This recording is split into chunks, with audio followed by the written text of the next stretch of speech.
G'day, May 40 here. So I made this decision to fly to Australia for 2 months in the space of about 8 hours. So 24 hours before I got on the plane, wasn't even considering this. I just suddenly decided, hey, like there's an opening in my schedule, I'm going to do it. And I thought, oh, I'll go for 3 weeks, I'll go for a month, maybe I'll go for 2 months, maybe I'll go for 3 months. Like I had the opportunity to go for 3 months, and I figured 3-month vacation in Australia, like living with other people in their space, that's too long. And I have found myself missing LA much more intensely over the past week, right? So for the first 6 weeks, 7 weeks that I was here, it was just, oh man, I gotta move to Australia, this is awesome. And now over the past week, it's been more, oh, I really miss LA, I really miss my own space. And when you make this like sudden decision to, fly somewhere for 2 months, and I only take a backpack of stuff, you're always gonna forget some things. So what do I most regret not bringing from the States? So number one, my activator, that chiropractic tool, that fantastic way of loosening up tight muscles and kind of putting everything back in its proper place. So I've been doing so much exercise on this trip that all sorts of muscles that I didn't realize I had were getting sore, and really wish I brought my activator. I really wished I'd brought like some nasal strips, like for my first night here, before I could go to the store and get some. Just like opening up the nasal passages so I could breathe. Like it's awful feeling. It's the middle of summer here, so when it's hot, and you're in unfamiliar space, and you just can't seem to breathe sufficiently. It's like not a good feeling. And I wish I'd brought the mount for my cam. So I've had to do all sorts of things to try to mount my cam when I do the professional 2-3 hour shows. So thinking about regrets, because I lost my gimbal on Friday, right? I was at Bondi Beach, and I love Australian mateship, okay? So g'day Tony. So I love the culture of mateship in Australia, and so I've made a new mate here in Australia, and both times that I was meeting up with him, both times I've been between 10 and 15 minutes late, which is really unlike me. Really unlike me. I'm a very on-time person. So I was having such a great time Friday afternoon doing a live stream from Bondi Beach that I decided to stick the gimbal in the sand with the phone on it and just go for a dip in the ocean, the beautiful Bondi Beach, diving in. I didn't check the time because I was live streaming. I can't see the time while I'm live streaming. And so by the time I got out of the ocean, it was 1:40 p.m. and I was due to meet this bloke at 2 p.m. about 2.5 kilometers away. And so I hate being sticky from the ocean, so I jumped in the showers, and then my gimbal was all filled with sand, so I washed it off. And in the course of like rushing all that together and then rushing off to meet the bloke, what does the gimbal represent? Rushing off to meet my new mate, I leave the gimbal behind. So $70 gimbal. So I'm thinking of going with the DJI Creator combo. It's like $400 or $500, but it's got like 4 different audio things. So anyway, I felt a lot of regret losing my gimbal. And then another place we stayed earlier last week, I left behind my iPhone wired headphones, earbuds, and a t-shirt. So far, like the sum total worth of everything that I've lost in Australia is less than $100. But like it annoys me. Now I don't have the gimbal to give you that high quality, smooth streaming experience for which you really look to 40 to give you that really high quality streaming experience. And I can't provide that to you because I lost my gimbal. So anyway, thinking about regrets. So I'm back in Australia, and I'm meeting up with a lot of people from childhood, people from various times in my life, or relatives, siblings, whatever. And, many of them have, far outpaced me in many areas of life. And so it's really easy to be consumed with regret. And I experience regret kind of mildly and episodically. I basically made a mindset change something like 5 years ago, approximately, where somehow it came into my head, or maybe I heard it from someone, that, given who I was, I could not have acted differently in that situation. So I find that really helpful. Like, I don't tend to have long-running regret because of that mindset. And given who I was, I could not have acted differently. And yeah. So, I've obviously, made a bunch of blunders, a lot of mistakes, gone wrong here. I've made a lot of choices that were not as healthy as they could have been, right? And in particular, when I've hurt other people, like my careless words have, caused some of my girlfriends to cry, and, I've wounded, my parents and family and relatives and friends, with careless, cruel, selfish decisions. So I want to have regret for that. Where I'm hurting other people, I want to have regret for that because that's good for me. Not in the obsessed sense, not that it totally gets me down, not that it removes me from power and energy. In fact, like having an appropriate sense of regret for hurting other people, that does give me power, because it helps me to realize, I can see what I did wrong, and I can go in a new direction. And I'm a responsible adult, and I want to clean up my side of the street, and I want to clean up the messes that I created on my neighbor's side of the street. So having an appropriate level of regret for the harm that I've done others. But then with regard to, myself and my own choices, my own happiness, my own financial well-being, my own status, the bad decisions I've made, just to understand, given who I was at the time, I could not have acted differently. And I don't know that that's true. Right? I'm not going to claim that's true. I just find it incredibly helpful perspective. Like, given who I was, I could not have acted differently at the time. What a beautiful cricket ground here at Coogee. Right? So, we grow up with a combo of genetics and then early life experiences, and they tend to profoundly shape us. So, for example, I think I became particularly attention hungry because, I grew up where I was moved around a lot of different families because my mother was dying of cancer, and my dad was so busy, looking after his dying wife, looking after his career as the chair of the religion department at Avondale College, and then looking after my older brother and sister. Like, he had so many obligations on his time that, I lived with a lot of different families in my first 4 years.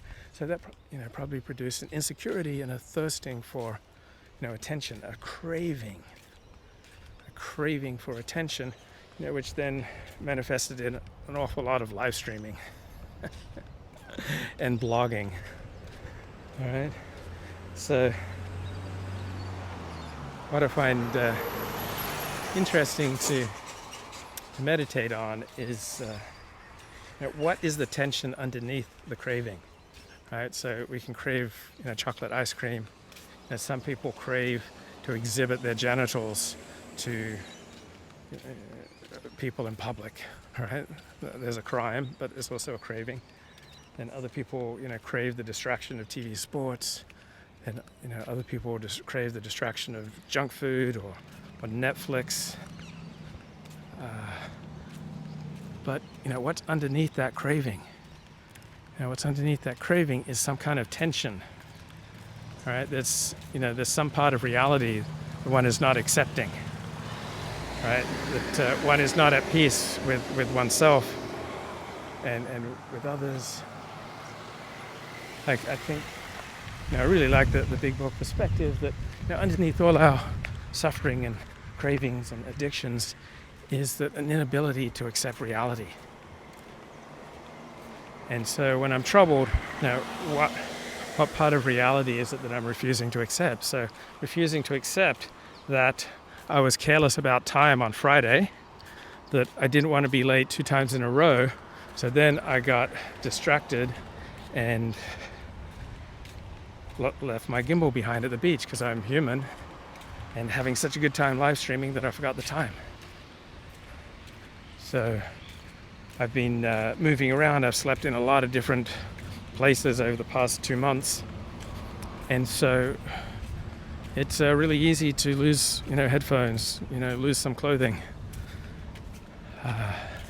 So part of the reality that I've been having trouble accepting is that I'm careless, and I'm sloppy, and I'm human, and in the course of packing and unpacking here and there, I'm going to forget some things. But luckily I haven't forgotten anything too important. About to get stuck into my taxes 2021, so I remember once I sold a car. I was so worried the other day. I thought that Mr. Ford's telephone cam got nicked down at Bondi Beach. No, for whatever reason, I set up my cam, I set up my gimbal, went for a dip in Bondi Beach, and then the live stream just cut off. So by the time I got back to my gimbal, the live stream was off. I'm not sure why it cut off. So it's probably time for a new gimbal. And so I could, obsess about the loss of a $70 gimbal and think, no, I need a better gimbal. I need to spend the money for that DJI Creator combo pack. I shell out $400 or $500 so I can provide the high quality live streaming experience that you expect. So over on those Coogee cliffs there, someone fell or jumped, a man in his 20s, Saturday afternoon, 3 p.m. my time, and fell about 20-30 meters to his death. And it's the first time I've heard police sirens and ambulance sirens while I've been in Australia. So this is Coogee Beach. This is where I came on my first morning here in Australia, and I walked along Coogee Beach and I had a revelation that I want to move here. Right? It's like, this is amazing. So definitely a higher quality of life available in Australia, in Sydney. This is one of the safest cities in the world, right? So I just realized how circumscribed my life has been in Los Angeles, because I don't want to walk around at night. It's like, I just don't want to bother, going to that event at night. Don't want to deal with the traffic, or don't want to deal with threats of crime and dysfunction. And so my life has become smaller over the past few years as we've had this surge in crime in LA. And then I get to Sydney and I think how much bigger it could be, right? There's nowhere I need to fear going in Sydney, particularly the central business district and the eastern suburbs, which is where I'm at right now. And riding public transport is a perfectly lovely experience. You just get to meet your fellow Aussies. Interacting with strangers is so much more pleasant. For one, they speak English, and two, we share a moral universe, right? That crime is bad. I can leave my iPhone on the beach and my gimbal on the beach. I can leave, credit card. I could leave a laptop on the beach, and it's still going to be here, when I get back. And so, coming here and standing here, it makes me realize, how much smaller my life has become in LA, because of the threat of crime, because of the dysfunction, because you may not even be able to speak to half of your fellow Los Angeles residents, and you don't share much in common with many of the people that you see in Los Angeles. So in Australia, it seems to be much more of a shared moral universe. There's this Anglo-universal morality, right? There's very little sense in Australia. I haven't encountered this thought yet, that it's okay to treat out groups differently than you treat your in group. I have not encountered that thinking out loud. Now, obviously, people do things that they then don't say out loud, but I haven't even encountered that thinking. While in America, it's widespread. Like many blacks think, oh, you get to treat non-blacks differently than your fellow black, or many Jews think that, or many Southern or Eastern Europeans think that, or so I'm living in universal morality here as far as the rhetoric, and rhetoric's important. Like rhetoric shapes people, right? The words we say, we create the words, but then the words we say create us. Like I'm immediately driven to defend something that I say out loud, and my mind will, work 6 ways to Sunday, coming up with, why what I've said is true, and right, and important. So, looking out there to the east, right? The sun rises in the east, right, and then sets in the west.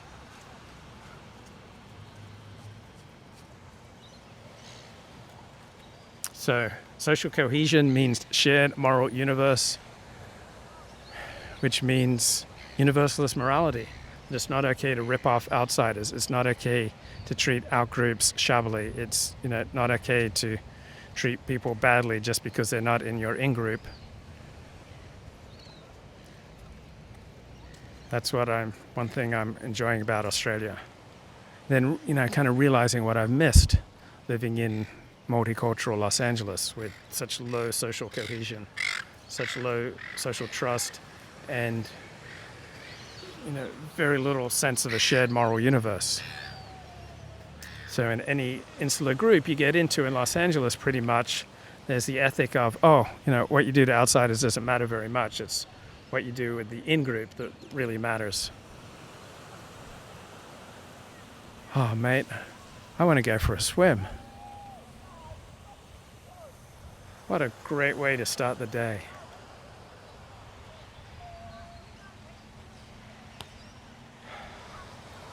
So also thinking about that craving, right? That craving that comes up for food, or for porn, or for sex, or for alcohol, or for drugs. What's the inattention that it's trying to distract you from?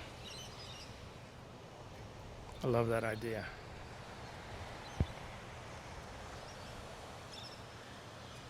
I've got about 10 gigs on my phone plan. I paid $50 for 15 gigs of data, and so I'm determined to use it all. I want to use all my data before I fly back to California. So I'm just going to keep chatting here. So I've got about 10 gigs of data, and I've only got about 4 days to use it. So, man, people are fit here. Right. Good way to start the day.